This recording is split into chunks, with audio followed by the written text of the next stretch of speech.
Rod, congrats on Dolly. I didn't really know what to expect going into this film, and this was way more brutal than I was expecting. I had a blast. It's also very lean. It's like 82 minutes.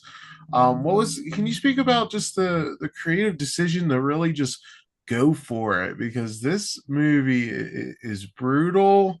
I was regularly disgusted in the best of ways. Thank you. You really just went for it. That's always a risk. So why did you decide Well, to go that way?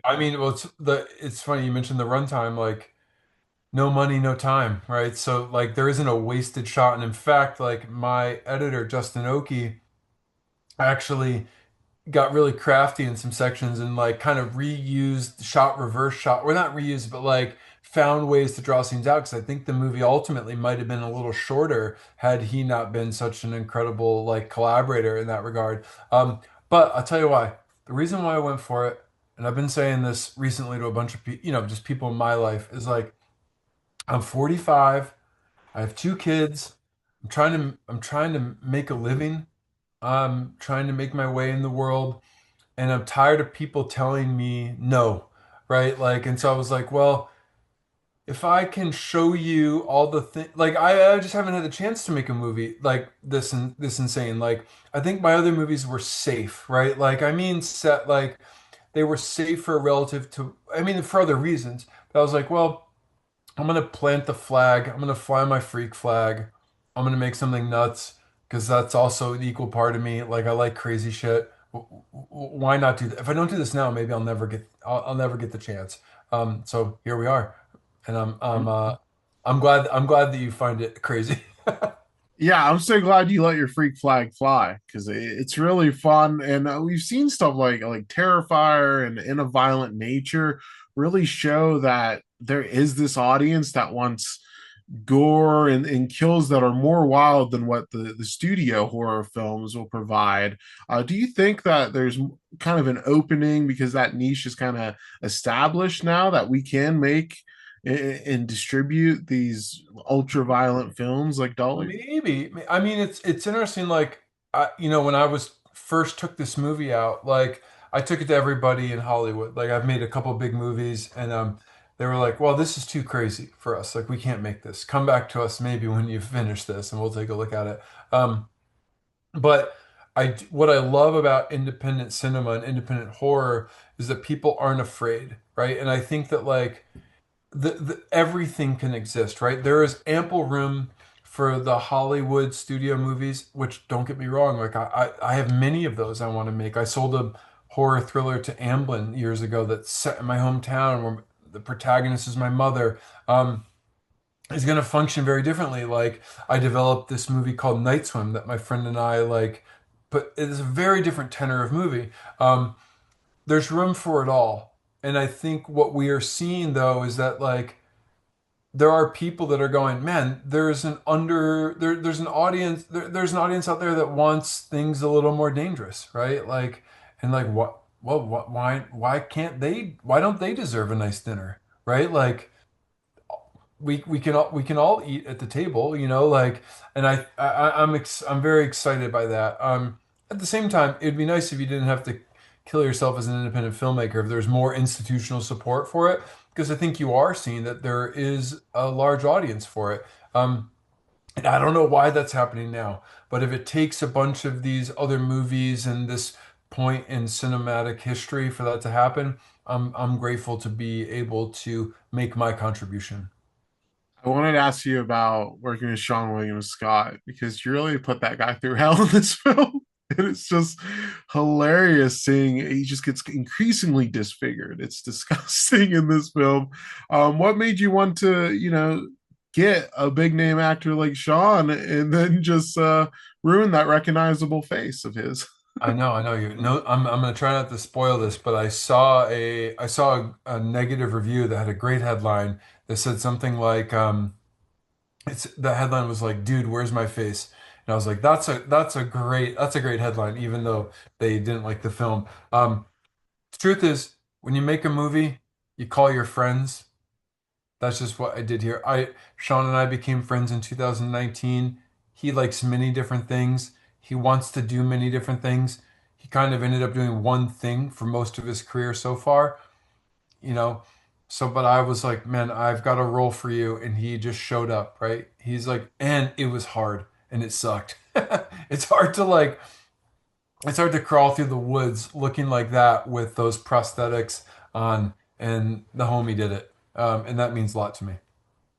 And I love the mask design for Dolly. How did you come up with that design? Because dolls just creep me out in general, and you found a good one here.